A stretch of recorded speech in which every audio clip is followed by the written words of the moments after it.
देखिए, आज मैं आपको कक्षा 12th की हिंदी आरोह भाग 2 के पाठ मैंने पिछले वीडियो में कराए थे। आज वितान का पाठ 3 है, अतीत में दबे पांव। इसके लेखक है ओम थानवी। इसका सारांश बताऊंगा, ध्यान से सुनना आप सभी लोग। इसमें से बहुत सारी छोटी छोटी बातें निकल के सामने आती हैं। अतीत माने होता है पुराना, मतलब पुराना हमारा भारत कैसा था, क्या क्या क्षेत्र थे। तो एक क्षेत्र के बारे में यहाँ बताया गया है। सिंधु नदी के किनारे एक शहर इस पार था, एक शहर उस पार था। इस पार मोहनजोदड़ो और उस पार हड़प्पा। सिंधु नदी की सभ्यता जो मोहनजोदड़ो और हड़प्पा की जो संस्कृति थी, वो विश्व में विख्यात संस्कृति थी। इस पाठ में बताया गया है कि मोहनजोदड़ो के बारे में बताया है। यह स्थान वर्तमान में पाकिस्तान में है। जब भारत का बंटवारा हुआ हिंदुस्तान और पाकिस्तान, तो यह भाग पाकिस्तान में इस समय खंडर के रूप में है। वहां केवल खंडर पाए जाते हैं। खुदाई हुई D.K. हल्का, काशीनाथ दीक्षित, है ना। कई ऐसे वैज्ञानिक जो जानकार थे वो गए वहां, खुदाई की।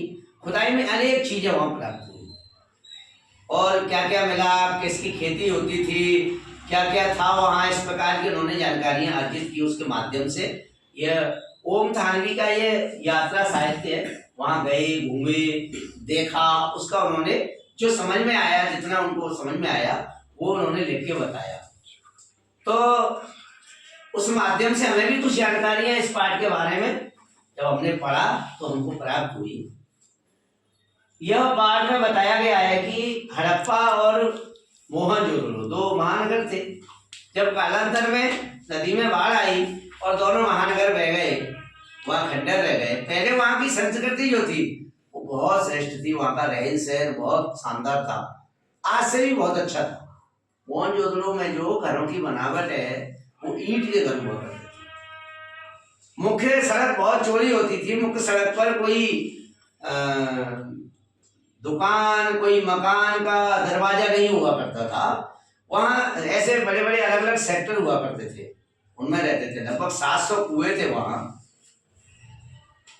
अलग अलग कामगारों की बस्ती अलग दिशा में थी, रईसों की बस्ती अलग दिशा में थी, बौद्ध स्तूप अलग थे, विभिन्न प्रकार के जो है वहां थे। लेकिन सबसे मुख्य बात यह थी कि सड़क से थोड़ा सा ऊपर मकान बनाए जाते थे, जिससे सिंधु नदी का पानी जब आए तो निचले स्थानों से बह के निकल जाए, उसमें भरे नहीं।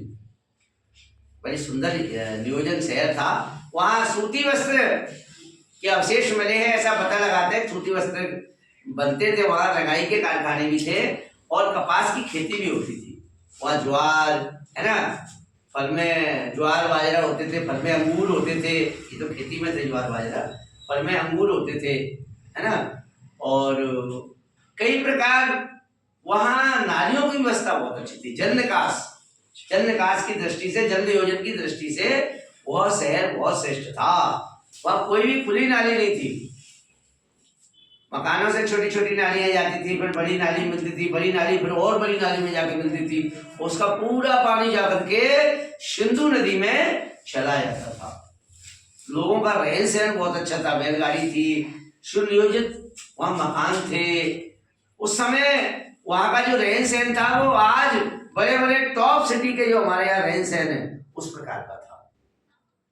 वहां की जो जल निकास शैली है और जो वहां का नियोजन है वो हमारे यहाँ आज एक शहर में मिलता है, उसका नाम है चंडीगढ़। चंडीगढ़ में उसी प्रकार का नियोजन हमको देखने को मिलता है। तो इस पाठ को जब हम पढ़ेंगे तो इसके बारे में बहुत सारी जानकारियां मिली है। जैसे नर्तकी की मूर्ति मिली, वह राष्ट्रपति, दिल्ली के राष्ट्रपति संग्रहालय में रखी हुई है, बहुत बड़ी। कई जो है विभिन्न प्रकार की चीजें वहां प्राप्त हुई। आज केवल खंडर के रूप में वो भाग पाया जाता है। इसको पढ़ेंगे ना, इसमें बहुत सारा सामान्य ज्ञान मिलेगा इस पाठ को हमको पढ़ के। और इसमें मुझे लगता है अगर एक एक नंबर के प्रश्न छांटेंगे तो लगभग 50 प्रश्न बनेंगे। इसके एक एक नंबर के प्रश्न छांटिए, ये आपके प्रतियोगी परीक्षाओं में भी काम आएगा ये पाठ। इसलिए हम सब निश्चित रूप से इस पाठ को पढ़ें, अच्छे से समझें उसको, और एक एक पॉइंट छांटें, अंडरलाइन करें, कॉपी पर लिखें एक एक पॉइंट को, तब जाके ये पाठ हमारा पूरा क्लियर है।